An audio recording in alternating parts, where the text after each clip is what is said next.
Good, beautiful morning, everybody, and welcome to the Friday edition of Shortcuts for Your Soul. My name is William Michael Forbes. I'm a spiritual medium, a channel, and an intuitive life coach. Today I have with me the energy of Archangel Michael, who wants to talk about the understanding that you are choosing. You are always choosing.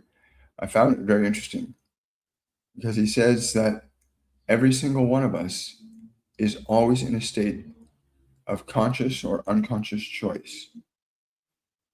Every thought you think, whether you're aware of it or not, conscious or unconscious, every word you speak, every gesture we make, every conversation we have, anything that any one of us does in this dimension is a function of choosing, whether you're conscious of it or not. Even unconscious actions have their foundation in free will. He said it's important that you understand that you have individual streams of life. That is, each individual has a life. He says, if you understand that you have your own individual life, that you bear the consequences and effects of your choosing, whether that choosing is conscious or unconscious, you will reap what you sow. This doesn't just happen on the level of the individual. This also happens on the level of all of you together. You're all creating something. And the question you may be asking is, what is it you are creating? Well, whatever you're thinking about, whatever you are believing in, you are creating.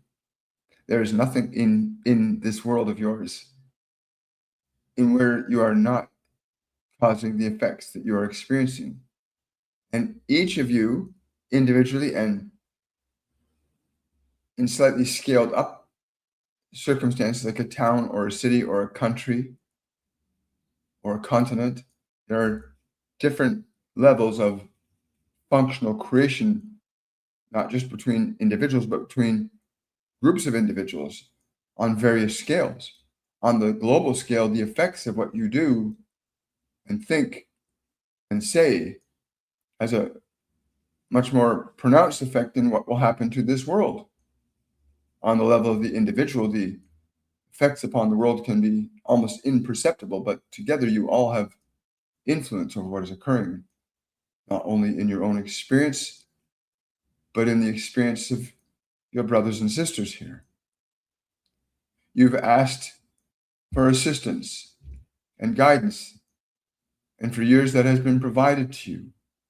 The simplistic wisdom and knowledge, the foundational belief that what you think and what you believe, so it shall be, and knowing full well that you have free will at your disposal at all times, not sometime, all times, you have the function of free will to use, ignore, abuse, deny.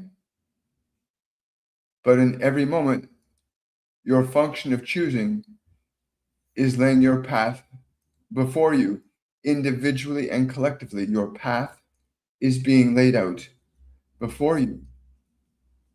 It is why some of you have survived calamitous events in other civilizations to come forward into this one, because your consciousness had chosen in such a way that you would have the opportunity to continue to learn and grow and re-experience, where there are others that have lost themselves in the realms of what you call astral existence, or what can be coined in your conventional religions as hell, where you have neither body, but you are where you are a spirit, but you are not bound to one world or another. You are wandering in uncertainty. But my reason for coming to this one today was very simple: to remind you that every word you utter, every gesture you make, every thought you think, what you offer to others, what you take from others, the functions of your choice produce the efforts of your results. And your results perpetuate what will or will not occur. You always are choosing. Whether you're conscious or unconscious, you are choosing. If you choose not to evaluate your actions and you choose to perpetuate or enact functions of behavior that are detrimental to yourselves and others, even if you are doing so unconsciously, even if you have found yourself conditioned and trained to be disruptive and destructive, you are still going to reap the effects, both individually and collectively. So those of you that made reasonably good choices got to come back and get it right again if you so choose. And we will not talk a little bit more about that thing that we call hell. But we will go a little further into offering you this simple truth again, as we have been doing for many years, that there are only two functions upon which you can place your attention. Two functions of being, the being of love and the being of fear. There is no other choice.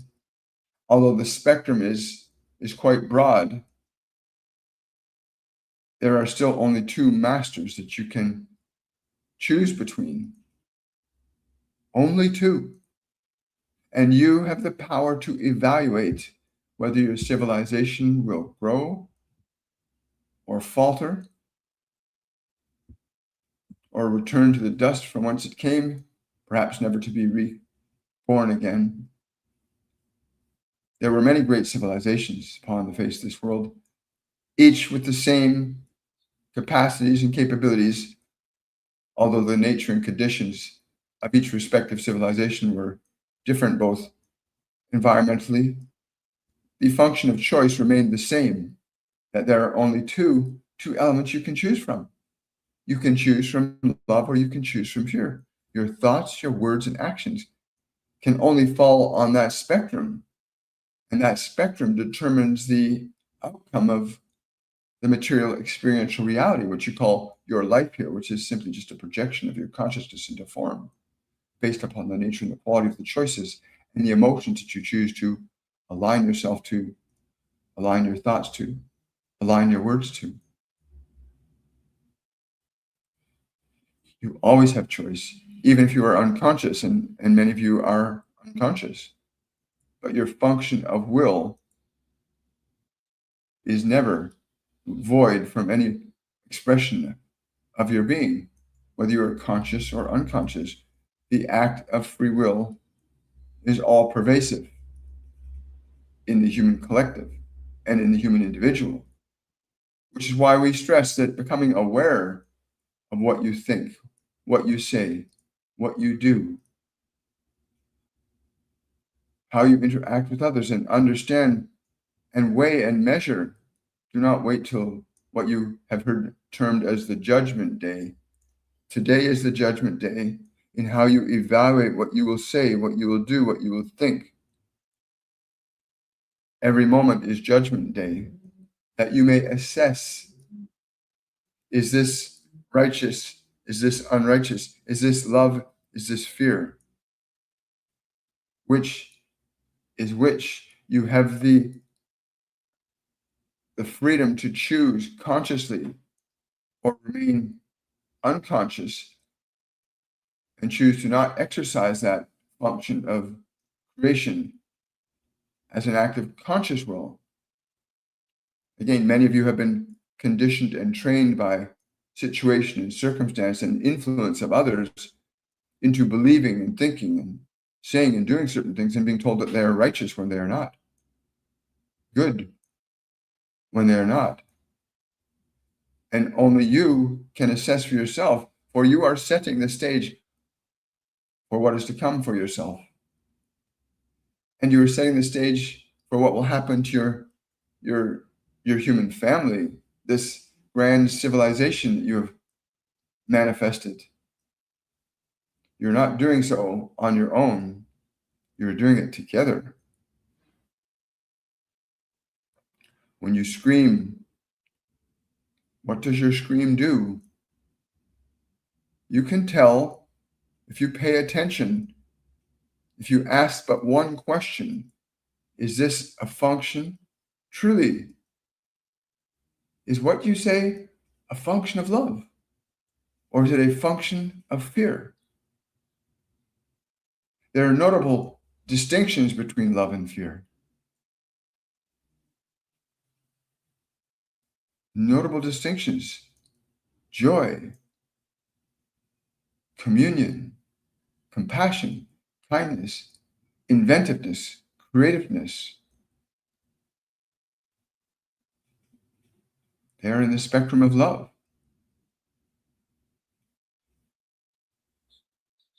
Judgment, violence, aggression.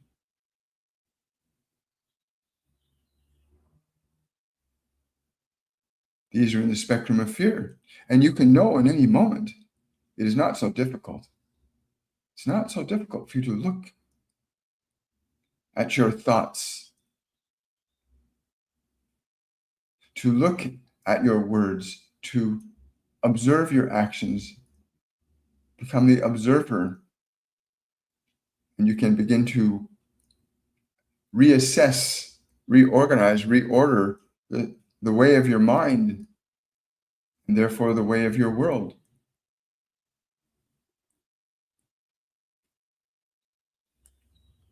The function of fear causes individuals to do things, whether they are aware of it or not. If you live in fear, you will think and you will say and you will do very specific things. You'll take up weapons against your neighbors if you believe that they might hurt you. And that will have its consequence. To take up weapons is violence, it's aggression. It is not love. To manufacture something that would harm another is not a function of love. It can be very easy. And those of you that have been taught to believe that arming yourselves and fighting your neighbors is an act of goodness in some way, shape, or form are terribly mistaken. Love is very precise and specific in what it shall sow and what shall be reaped, as is fear. And we are not saying that there's any one individual, for you all have armies, do you not? You all have weapons, do you not? In a functional society grounded in the practical applications of the function of love, there would be no such need for weapons. There would be no such need. And your excuse that, oh, well, the innovation of war innovates a better society, but then what have happened to such great civilizations that you've known, Atlantis, that you still hear whispers of today? Lemuria, Mu, Eden, countless others. What happened to them?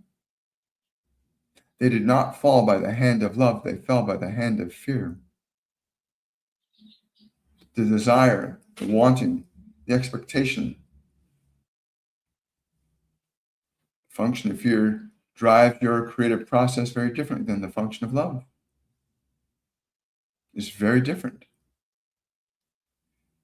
But in a functional civilization of love, and all civilizations have had moments, there were even civilizations that transcended this physical dimension, recognizing that the function of love ultimately leads to your divinity.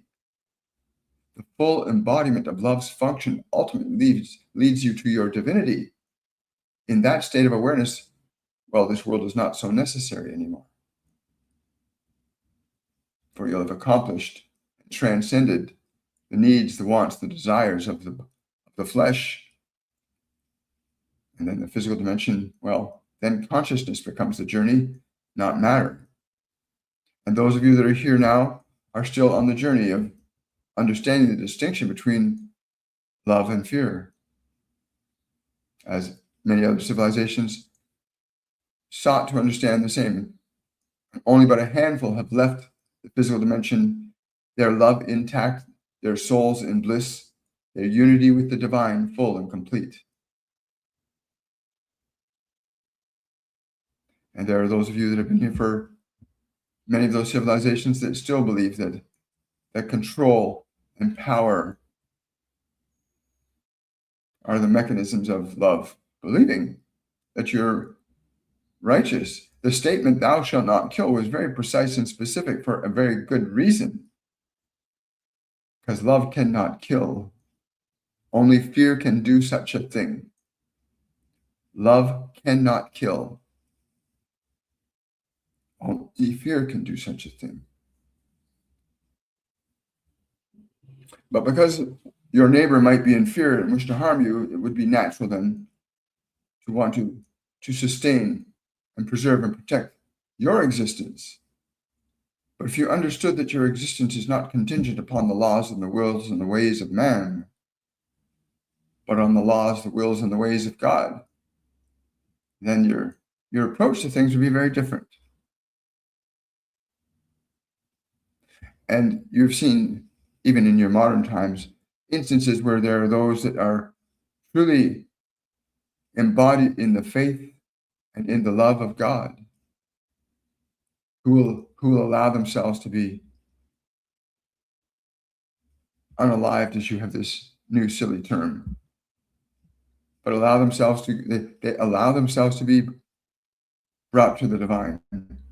They recognize there's a big difference between God's will and man's will.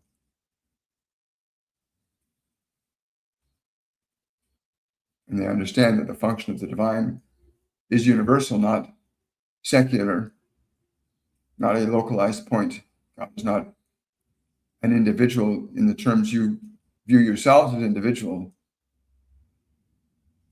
God is the heartbeat in your very flesh, the life in every leaf, every flower, every fish, bird, and insect. God is everywhere, that life. And so we hope that you'll understand why it is I came, that you are always choosing, and you confuse yourself with the flesh. You believe that the function of desire and want and need will give you fulfillment and satisfaction. But if that were the case, how many of you have fulfilled such desire as most could not even consider doing? How many of you have attempted to satiate the endless and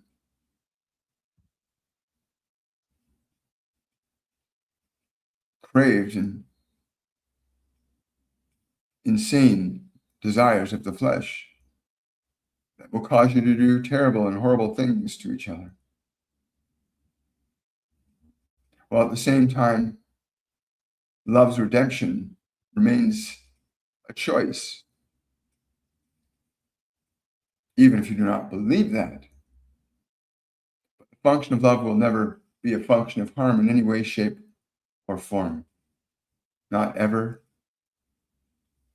Not ever. Do not let them convince you of otherwise, that it is good to harm another, or that it is good to allow yourself to be harmed.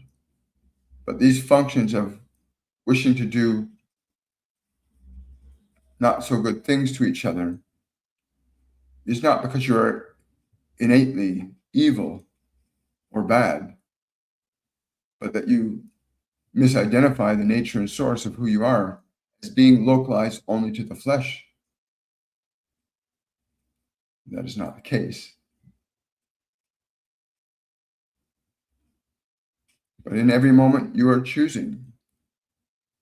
Individually and collective, you are all choosing, going down a path that has been walked down before, while another path every so often appears and says, come this way.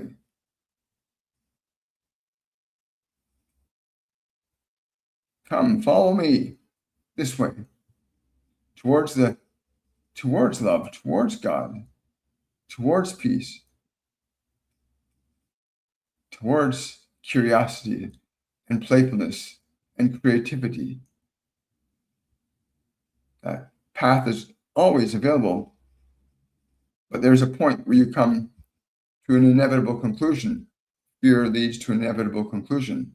What you call death or the absence of consciousness, self-awareness, is the ultimate outcome of a life lived in fear.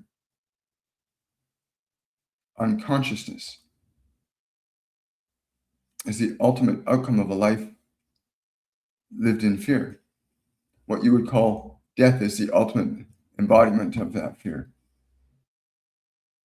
For if you understood your nature, what you may choose to be, and you must choose. Free will would not be very free if it were controlled, would it? God nor the angels will ever seek to control your thoughts, but offer you the knowledge and wisdom that you're open and ready and willing to receive, and in so doing find yourself going down a very different path. But your collective nature has consequences in your experience of matter, time, and space. Not just for yourselves, but for all the other creatures that share this grand creation with you. They share it with you. You're not alone here. You keep thinking, oh, I wonder if there's more of us out there. You mistake and misunderstand that the function of life is not secularized to one species or another. It is all things, all living things. Within God dwells in all living things. In you, even at this moment, hearing these words. As I have said, there have been many civilizations, too countless to name, and each have walked the same path that you walk. A handful have achieved this thing you call transcendence, where the function of love became so pervasive that the necessity for the acquisition of power and authority was transcended in consciousness that matter no longer governed the function of the individual, but that the divine spirit became the great pursuit to know and embody and become one with that light. Eden came close. Atlantis came close. Lemuria came close. These are civilizations you have heard whispers about because they're the most recent in the last 72,000 years, and now, of course, yours. But if they tell you that it is good to harm another, you're going down the path of fear. It's very simple. And those of you that relish and delight in the world and the world only, well, you shall have your reward. As equally as those who delight in God, you shall have your reward. Think of one as fear and the other as love. Those that worship fear shall reap a very different reward than those who worship or embrace love. And the moment you embrace the thing, you become a thing. If you embrace love, you shall become it. If you embrace fear, you shall become it. And each will have its own reward. It's our desire that you move towards love. The information, the knowledge on how to do this has been with you for thousands of years. For thousands of years, the word was given to you. Love one another. Love thy neighbor as thyself. For if you are truly embodied of love, then that is all you will have to offer others. But if you have fear, you will offer a different experience to others. And that is why I came here, simply to say that you will always have a choice, whether you're conscious of it or not. You will always have a choice. In any moment. What you think, what you say, what you do, you may measure it carefully. Is this what love says? Is this what fear says? Is this what love does? Is this what fear does? Is this what compassion does? Is this what anger does? Know the difference of what you are choosing. Every choice, every word, every thought, every act is born of love or born of fear. And it's the function of your choice that allows you to be the midwife of what you will give birth to as your experiential reality. And is that not a wonder? From the perspective of creation, whether it is good or not so good, all creation is an act of the divine. All creation is an act of the divine, though the creational acts of fear will produce very different effects than the creational outcomes of love. And at all times, you will have the opportunity to choose for yourself. In every moment, you may move closer to love or further from it, closer to fear or further from it. If you go slow, pay attention. Why are you going to say what you will say? Is it from love? Is it from fear? Why will you do what you do? Is it from love? Is it from fear? The misunderstanding that you are a body and a body exclusively has caused a very great blind spot for your soul. Believing that you are the body has produced a great blind spot for your soul. You become identified with the senses as the primary source of your nature and being. And it is not your body, but the instrument through which your choice and its results flow and from which your experiences are produced. It is exceptionally simple. You plant a seed in the ground and it grows if it's given water and sun. But it's also been shown that in the very most difficult of conditions, like a desert, life can still grow. The conditions of love and the conditions of fear are very different. The function of love will always be life producing, life asserting. And some will argue that, well, the function of war, for example, has created innovation in technology, and we have all these new and wonderful electrical things. And I would simply say to you, you have a world now. You've got more control over things and stuff, but you have no control over your heart, no control over your love. And you shall reap what you sow, as it has been done and demonstrated many times. The skeletal remains of great civilizations lay scattered around the earth, and you look upon them and you wonder from whence they came. You ask that question, where did they come from and where did they go?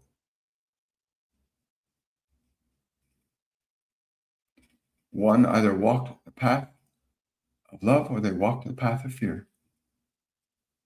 For those handfuls of civilizations where the function of love became the dominant movement of their being in flesh, transcended matter and time, as fear is a function of survival, not of creation. You always have this choice, and you are individually and collectively moving towards an outcome.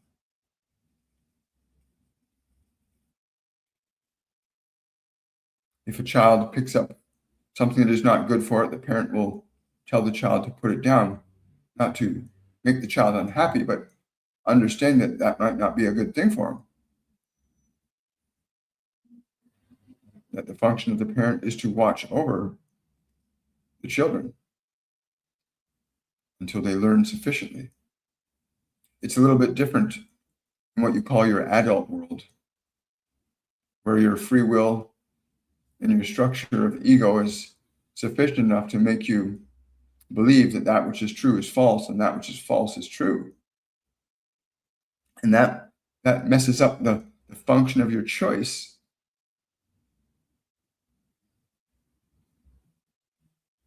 And yet, from all that has been said, the truth remains very simple. In every moment, in every breath, in every word, you're functionally communicating your love or your fear, producing the effects that you will experience, reaping what you sow in every moment, and even for tomorrow and later. And that is all I have to say today to you. Wow. I love Michael's energy. Nice guy. Nice soul. Good morning, Polly. Good morning, Jasmine. Patrons, you will be receiving the information for tomorrow night's Patrons Only Live event. I'll be putting that out to you today. Tomorrow night at 7 p.m., we're going to have some fun on that night. Tomorrow night at 7 p.m., Patrons Only Live event. Thank you so much. Thank you for the hearts. Thank you for the support. Remember to like, subscribe, share, follow if you enjoy the content. Especially share it. You know, the understanding that we are at this place right now. We are at this place right now. A wonderful and most opportune time. Those who believe in God and align themselves to love will have a very different outcome from what is unfolding. And those that live in fear and anger and judgment, guilt and shame will have a very different experience. You can see those. You can see where a lot of fear lives in the world. Not that difficult. You can see where most fear lives in the world. Greed is a function of fear, by the way. Greed is a function of fear. Lust is a function of fear. Anger is a function of fear. Very obvious things that are functions of fear. Lust causes us to consume things terribly. Greed causes us to hoard things. The function of love is very different in what it creates and produces than fear. That's just what he's telling me to say. Good morning.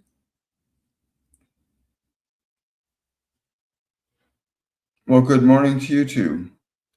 It's good. The honor is truly, truly mine. I get this information. Unconditional love judges not one. You will always love your neighbor and everyone with the same. Yes, and Master Jesus taught that, as well as some of the other masters have taught it, Yogananda. Although Jesus, by far, I would say, has the most, in recent history, is the most accomplished at demonstrating and teaching love. It's why his name has echoed through thousands of years. Because even though the Romans, the Pharisees, the Sadducees, those in positions of power that were responsible for his murder, that even they, with the wanton and reckless genocide of those that followed his teachings. Remember, it took them 300 years to completely eradicate most of Jesus's followers, the ones that understood truly and knew what he taught, how he taught it, what the practices were, how to cultivate a state of love and grace, how to become one with God. Jesus taught that.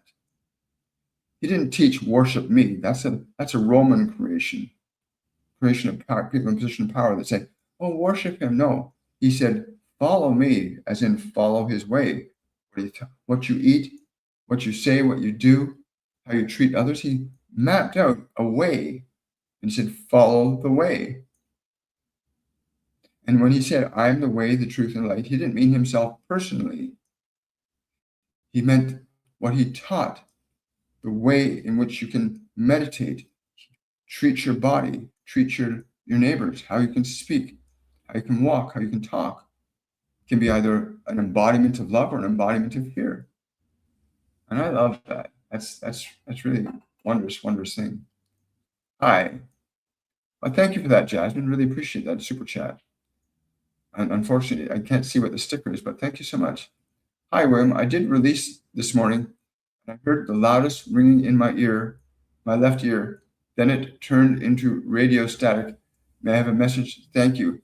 I'm getting this. You heard in your ear what can be considered for you that what's called the horn of Gabriel, the announcement of the arrival of the Lord in your heart. Substitute the word Lord for God, the awakening of God in your own heart. And that sound was what you would call Gabriel's trumpet, announcing the arrival of the divine within your own heart, consciously being embodied by you. Because you must accept that you are that. It's wonderful. Congratulations, Amanda. And thank you for that super chat. I'll put it up on the screen for those that want to see it. So she did a release this morning and heard the loudest ring in her left ear, and it turned into a radio static. Yeah, the horn of Gabriel. A lot of people hearing that now. A lot of people hearing that. Jasmine Ray, after releasing fear, I saw a woman with long blonde hair and a blue gown. May I know who she was? She stayed with me for a while. The name I'm getting is Sharinda. The name I'm getting is Sharinda. I've never heard that name before. That's the name I'm getting, Jasmine. Sharinda. Interesting. Hi. Thank you so much. Can you please tell me why I'm sick all the time? Yes. First of all, I'm going to call on Archangel Raphael right now, Betty. I'm calling on Archangel Raphael right now to be at your side at this moment, and the love and grace of Master Jesus. Let their healing presence envelop you right now. Be willing to accept this healing with love and grace. Be open and receptive to being restored through love and grace. They're going to continue to transmit that healing. Just remain open to receiving it. Breathe in, even if you don't see it around you.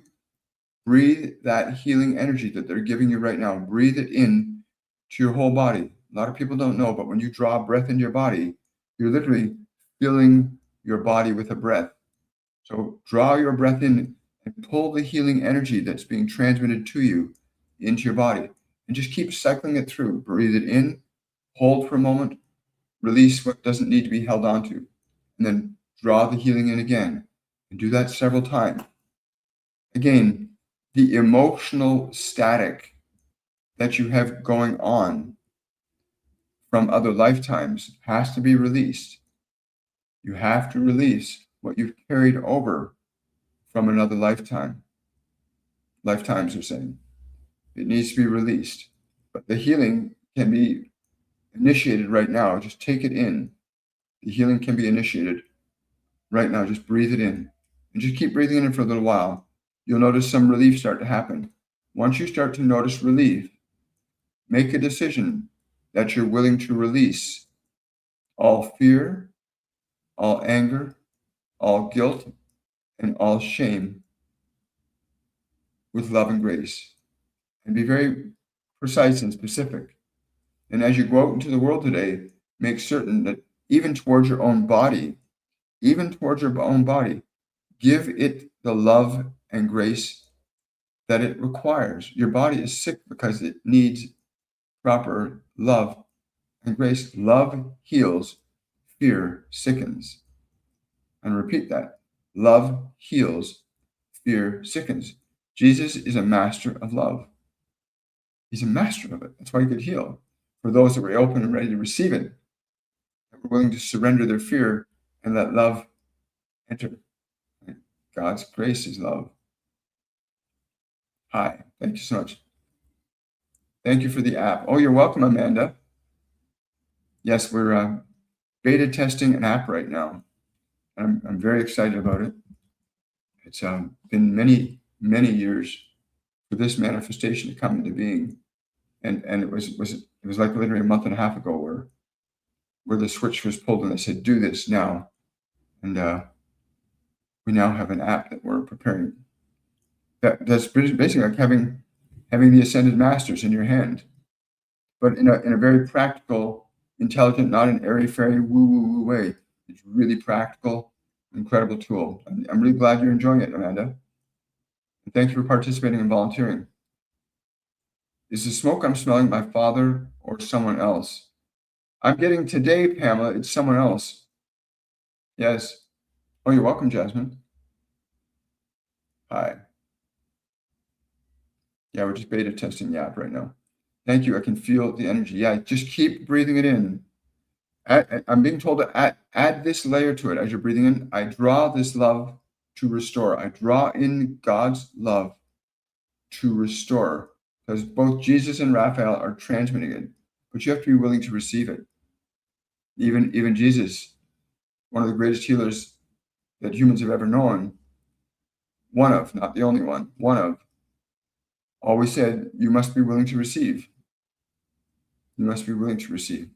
And you are obviously willing to receive. I'm so grateful that you're feeling it. But you also need to give your body suffering that your body's going through. People get frustrated with suffering and they get uncomfortable with it, so they take pills or drugs to try and stop the pain. But your body's only way of communicating to you is through pain or pleasure. The only way your body can communicate that it needs something to you is through pain or pleasure. It's a very simple, wonderful organism. Your body is very simple. If it's in pain, it means it's getting something it doesn't need, or it needs something it's not getting. Very simple. Whether it's water or proper food, sometimes you can be just sitting down with your body and appreciating it. Sit down and appreciate. If your body is suffering, sit down and say, no matter how you suffered, I appreciate all that you do for me. I start to appreciate the party that suffers, care about it, instead of drugging it and cutting pieces of it out because you don't want to feel what it's feeling. Your body can never lie to you. I just heard a bird's wings flying outside the window. One fly, I think it was a dove. Yes. Hi. Hello, Carolyn. Carolyn's asking, any helpful advice for me in helping my daughter, Matisse? Absolutely. Anytime you think of your daughter, or anybody you love for that matter, and this is for everyone, not just for you, but for you right now, anytime you think of your daughter, she's always guided by love's grace. Go deeply into the vibration of those words. You see, you don't realize, many people don't realize, that when you think about someone, you form a quantum connection with them instantly. Instantly. So when you're thinking about your daughter, Carolyn, she's always guided by love's grace, or love and grace. But anytime you think of her, don't think of her, oh, I hope she's okay. Oh my goodness. Don't project worry at your children. So many of you have been taught to worry. You've been conditioned to worry, because worry leads to fear. Fear leads to not so good things. Fear will cause people to do really stupid things. And you've been conditioned by mass media conditioning and programming. So the point now where politicians and pedophiles and all kinds of things are running your planet now. Right? And you need to understand that what you think and feel and believe about anyone affects them. Even those people that are not so good, you have to wish them and bless them well and pray that God's grace enters their hearts and minds. You need to do that. So anytime you think of your daughter, at any time, watch it, correct it, and say wherever she is guided by love's grace, love's joy, love's truth, love's wisdom. Project towards her the energy that will lift her up out of that. One of the things I love about Jesus, he projects love at everybody, even those that wanted to kill him, right? He consistently projected a vibration of love through truth and integrity and honesty. Be like Christ in that sense. Have only good in your heart and mind for your beautiful daughter. Okay? Do that. Anytime you think of her, anytime any of you think of your children or loved ones, wish them well, bless them. You know, it can be a wonderful thing start happening when you start to bless people with your love and grace, because that's what that is, Carolyn. When you start, wherever my daughter is, whatever she's doing, love's grace is with her. Wherever my father is, love's grace is with him. Wherever my mother is, love's grace is with her. Anytime you think of somebody, let love's grace be what you offer them in your thoughts, instead of, oh, what that person, terrible thing they did, and being angry. Yeah, people do terrible things, but offer them love's grace. You will give them a much better chance for redemption when you offer them grace than you will offering them your anger. And anytime you think of somebody, there's a quantum connection immediately that you become aware of that affects each of you. It's a wonderful thing. Hello, Danielle. Which was the meaning of the dream of the Middle East I had? What did the man mean when he spoke the words? The meaning was that you have available to you the power of the word to change lives and worlds. The power of the word is well documented. Your great masters and teachers articulated the power of the word. That's why Jesus and many since him spoke about the word of God. The word of God is love. The word of man will hopefully become love, but is generally fear right now. But yes, you have the power of the word. Thank you for that, Carolyn. Really appreciate that. We don't understand that, but please do understand, all of you, that you affect everybody you think about, whether you like them or not. You affect them in a particular way, and you reap what you sow. There's a lot of reasons I could have to be mad and angry about things going on in the world. I could be angry at my government, and I think it's annoying and frustrating what they're doing, but I still have to say, let love's grace guide their words and actions. Even if I don't like them, let me offer them food, not vinegar. Right? Offer them food, not vinegar. Thank you for that super chat, Rainbow Magic Gamer. Wow, thank you so much. Thank you, Phoenix Ferreira. I have to learn how to pronounce that. Hi, William. How do you feel about peptides? I'm considering it. I'm leaning towards yes. Is this a good idea? Is it a form of biohacking the body? Your thought, the greatest biohacker in the world for your body is thought, but from a physiological standpoint, peptides would be very good for you. I would recommend, before you start to ingest them, that you bless them each time. And by blessing, we don't mean like some long extended prayer. We simply mean that you communicate your gratitude, appreciation, and the goodness that will offer you, and be grateful for where it came from. Thank you so much. Appreciate that.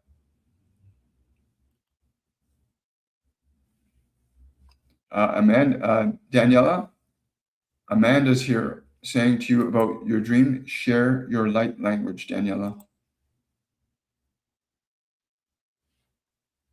Hi.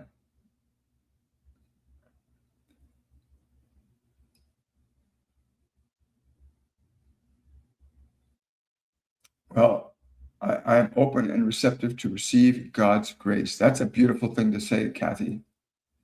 And more people need to be in that mindset, and then offer that grace.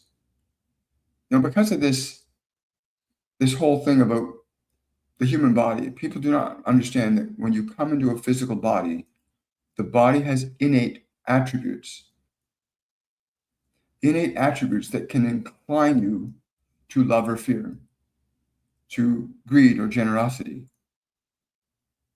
to lust or respect. The body has its own separate operating system that you must learn to rewrite that operating system or become subjected to it. And those that you see that, have the greedy ones on the planet, again, they're stuck. They're in that paradigm of lust. The ones that just want to take. It's because they're lost in the paradigm of body. They will have their reward. They will have their reward. And I still wish them grace and love. They're doing so much harm to others. They have no idea. And I'm told this all the time. People that have done wrong to others,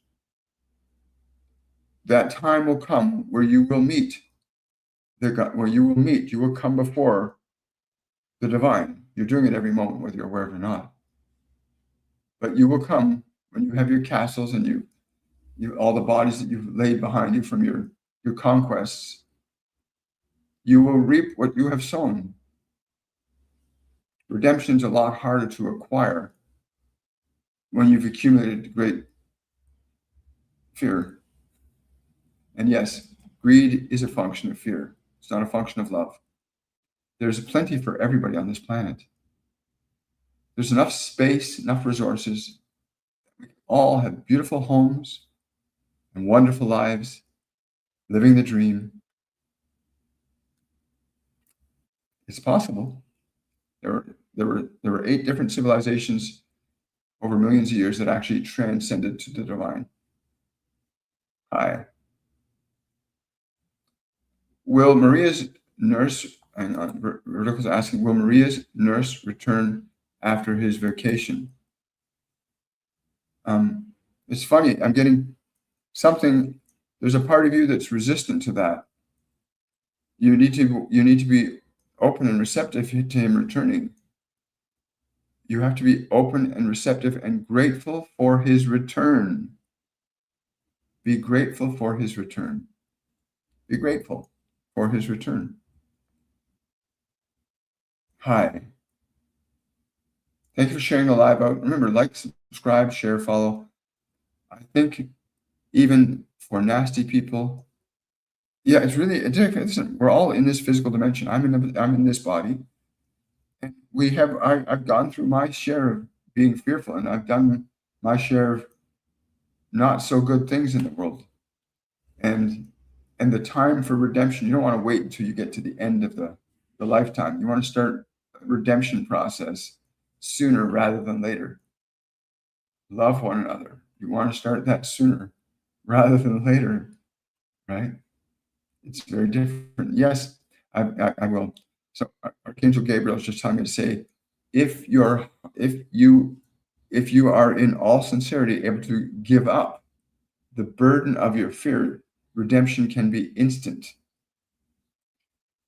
He wants me to be specific about it, that the giving up of fear requires giving all of that up. That is part of it. Your wealth, your power, give it all away. All that which you've accumulated by fear, give it away. And let love return to your heart. Love can make you wealthy far beyond any treasure in this world. Love can make you wealthy far beyond any treasure in this world. Love can do that. But yeah, there is always redemption. This is live, it's real, it's raw. There's no bells and whistles to create a fake appearance. What you see is what it is. What you hear is what it is. The way life is meant to be, seen and heard and experienced as it is.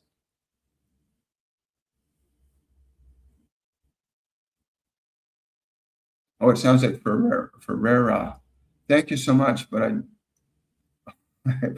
thank you so much. I appreciate that. Yeah, like every being, the people that are doing evil, even Jesus was very clear about that. Love thine enemies. Didn't say agree with them. Didn't say accept what they're doing is okay. Speak the truth. Say, no, that what you're doing is wrong. Speak the truth. Because truth is a function of love. ignorance is a function of fear, right? Anyway, very good. Yeah, sending love to everybody. A gifted meditation on love. Yeah. A guided meditation. Yeah, we're not going to do guided meditation today. We always do guided meditations, or most of the time we do guided meditations in our Patreon only live group. We do live meditations in our master classes. And we have on occasion coordinated an event where we do guided meditations live like this, but not today. Please tell me, there is an English human rights worker somewhere that's going to help me. Yes, you need to open yourself to receiving that now, because right now your fear is keeping that door closed. You have to open yourself up to the one that will understand your needs in the most effective way. You need to open yourself up to that possibility right now. Open yourself up to that. By the way, you've come so far in this last year. I have to say, where you were 6 months to a year ago, you've grown so much. It's a wonderful thing to bear witness to. And again, you have to open to love's grace to receive it. And if love's grace is that person who will understand your needs better than anyone else has been able to in that system of man. But yeah, be open to it always. Be open to what you want. Amanda's asking the question, will humans be able to live longer biological years when we shift more to love? Absolutely. The function of love reorganizes thoughts, words, and biology very differently than the function of fear. Why? It's one of the first things Jesus always pushed. Love one another. Love one another. Love one another. Because it would give you full life. The function of love, because certain thoughts are love, and you can measure. There's a way to measure. Is this a thought of love? Is this a thought of fear? Is this a word of love? Is this a word of fear? Well, you can measure it. So yeah, definitely. Love will extend the function of life in your body, because that's what love is. It's a function of life. Fear is a function of life, but in a what's that? In a way of atrophy. Fear atrophies life. Love enhances life. Right? Thank you, Amanda. That's a great question. Thank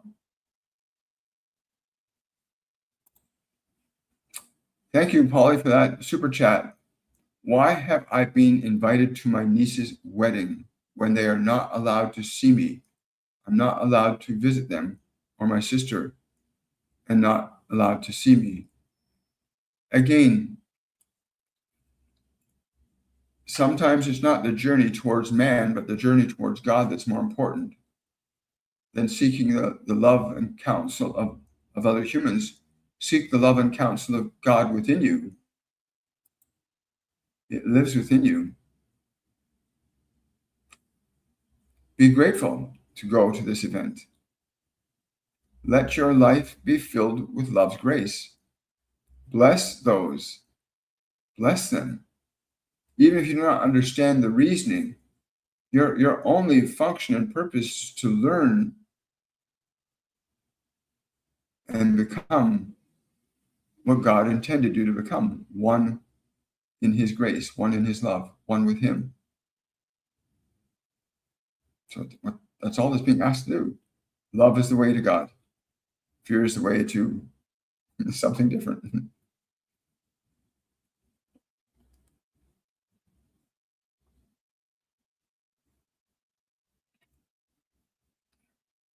He's not going to be. Someone's asking, will my cousin Mark be offered a better job soon? What field will it be in? The openness has to be there. Without the openness, it can't come in.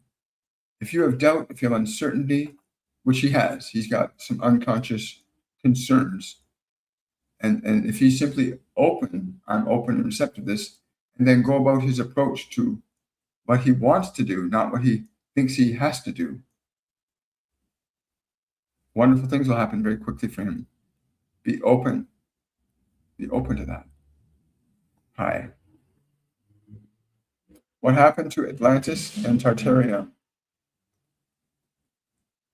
This is a really great question, and we're going to answer it in just a second. I just got to do this little slider thing here.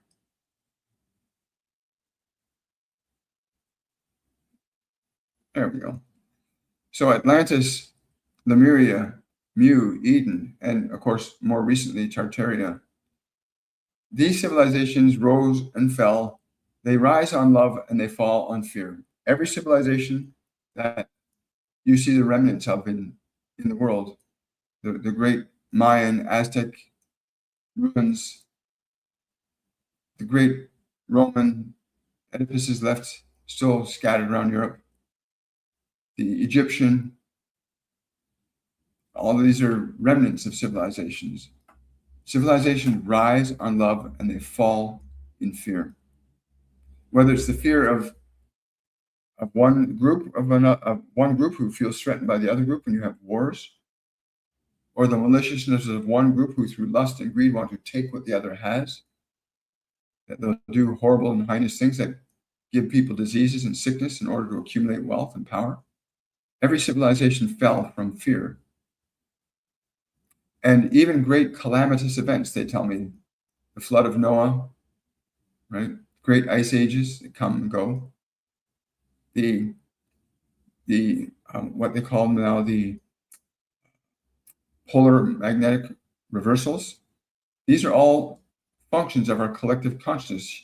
Human emotion is not restricted or limited to how it influences and affects your biology. Human emotion interacts with the environment. Native peoples around the world have taught this, and every civilization knew this at one point. The Atlanteans knew it. The Tartarians knew it. Right? The Murians knew it. They knew what love could do, and they lived that way in Atlantis for quite some time. Lemuria for a good period of time as well. Same with Eden. Eden was considered the most incredible of all the civilizations in the last 72,000 years. But the function of fear orchestrates matter, time, and space very differently than a function of love. It's that simple. You're in it right now. You're either in love or you're in fear right now. What you're going to say is going to be either love or fear. What you do, what you think. This is true for everyone. This is not an exclusive club. Everybody's playing in the game of either love or fear. And these civilizations rise and fall on love or fear. It's that simple. Tartaria was erased for, again, the functions of technology, functions of any civilization, if it is grounded in love, will have a very different result. But that's a great question. It's a very great question. Tartaria is the most recent. Not many people talk about it.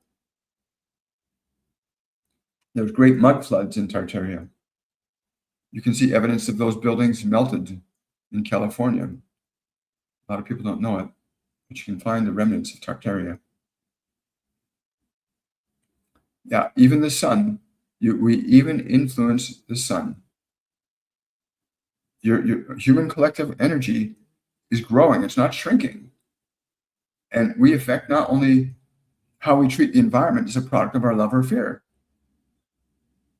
Honestly, how the environment is changing is due in large part to how we collectively operate as a species. What the things we consume, the things we build, the things we destroy, the things we create. Every human endeavor is either a function of love or a function of fear. It's that simple.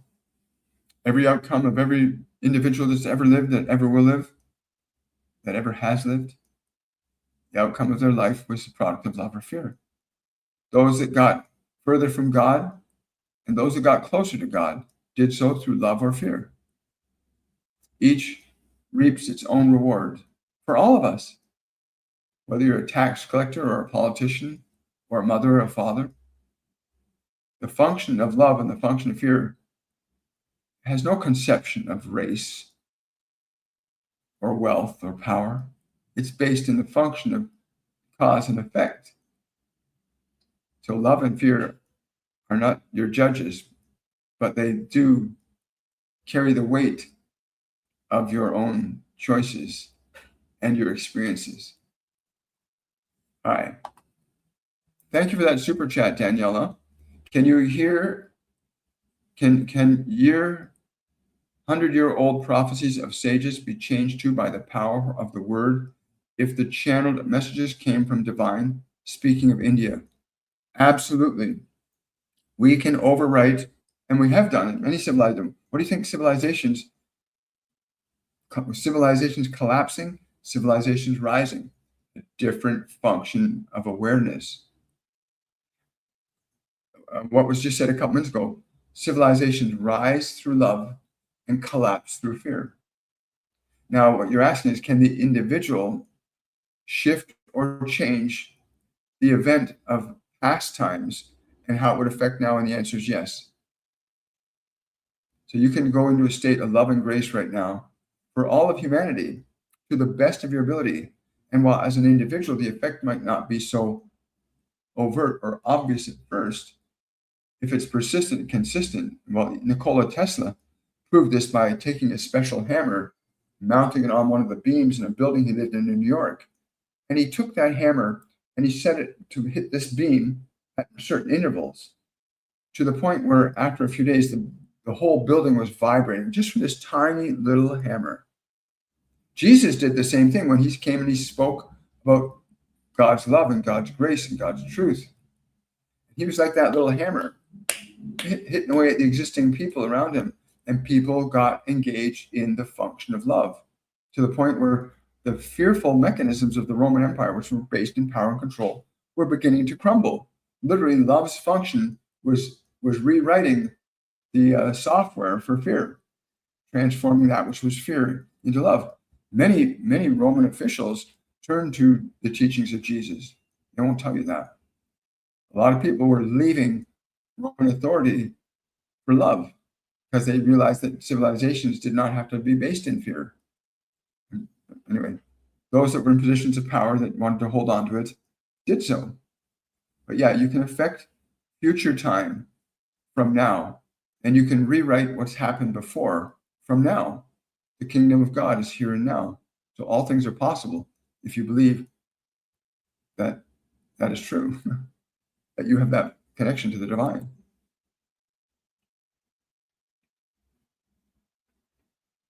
Good. Now that you're seeing it, Pamela, you can start to tune into it. Do you see a message for me from my deceased husband? I don't know why, but he's showing me a picture of 3 red roses and 3 white roses, and they're crossed. They're crossed. So I'm just trying to show you what he's communicating in my head. He wants you. Oh, he's saying the white roses for eternal friendship, and the red roses are for the love that he carries forward into his new life from what he learned in his life with you. But he wants that. He's very clear that was the first thing he showed me, were these 3 white roses and 3 red roses crossing over each other. So the stems cross over each other, but the heads of the roses, white and red. He's telling me the white rose also represents closeness to God, and the red is representative of the love that he carries forth. That's beautiful. Thank you so much for that. Hi. Why is the Bible only metaphorical? It's only metaphorical because those that assumed control and authority over the teachings of Jesus repurposed it in such a fashion that they could yield maximum manipulation and control and turn it into an instrument of fear rather than an instrument of truth and love. Jesus taught. He didn't write down his words. He taught. He spoke his words. He knew that the spoken word, knows that the spoken word is the way to do it. The written word is not as powerful as the spoken word. That's why he went and spoke all the time. But yeah, it was used as an instrument to confuse and befuddle people. Jesus was not anything, is anything but, he's certainly not, he's pure love. There's no confusion to what he says, no uncertainty, no ambiguity, no mystery. It's very obvious how you eat, how you sleep, how you walk, how you talk, what you say, what you do, how you treat your body, how you treat your neighbor. He spoke it simply, and his simplicity is what gave the life to what he taught. His love is what gave life to what he taught. So that even if the Bible did not exist, there are many that would still feel the presence of Jesus with them, as well as the presence of God, because they're synonymous, and you have the ability to achieve that level of communion with God as well. I'll leave it at that. But yeah, his teachings were not confusing. His teachings were very clear-cut, well-defined, how to meditate, how to pray, which is a form of prayer, how to commune and connect to God within you, how to speak, how to treat. He taught. Some of those principles are in the Bible, enough to keep you interested, but also enough to keep you in fear, right? Because the Bible has a lot of things that are scary in it. And again, it was an instrument manufactured 300 years after he was murdered, when most of his teachers and followers had been removed from physical expression. Yes. Oh, you're very, very welcome.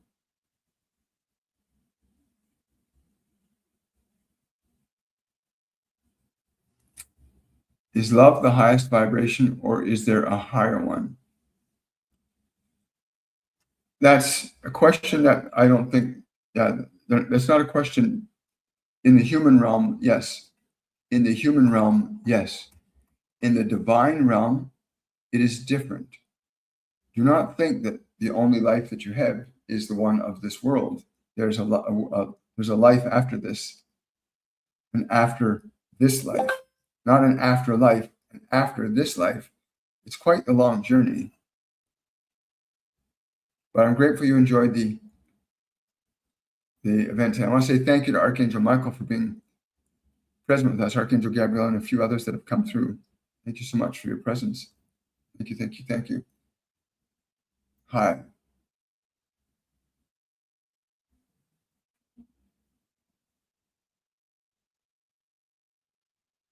Hi, Yolanda. She's stroking your hair. She loves to stroke your hair. She always loved that. When you were very young, she always loved to stroke your hair. She's stroking your hair right now. If you can just let yourself receive that. Hi. And there we go. We've reached the end of the questions list. So I want to say thank you to everybody for coming out today. Remember to like, subscribe, share, follow. Again, I'm honored, I'm privileged, I'm grateful to be here with you. Patrons, I'll get you your information for our patrons only live event tomorrow evening at 7 p.m. Eastern Standard Time. For those of you who want to know more about the work that we do, I channel the Ascended Masters throughout our masterclass series, but we teach masterclasses on connecting to your guides, your angels, how to reawaken love in your own heart. I also do private one-on-one sessions that you might be interested in. If you got a question answered today, but you want to explore further, a private reading will certainly take you into a deeper understanding. Have yourselves a wonderful and a joyful day, and I'll look forward to seeing you guys on the Monday edition of Shortcut to Your Soul. Bye for now.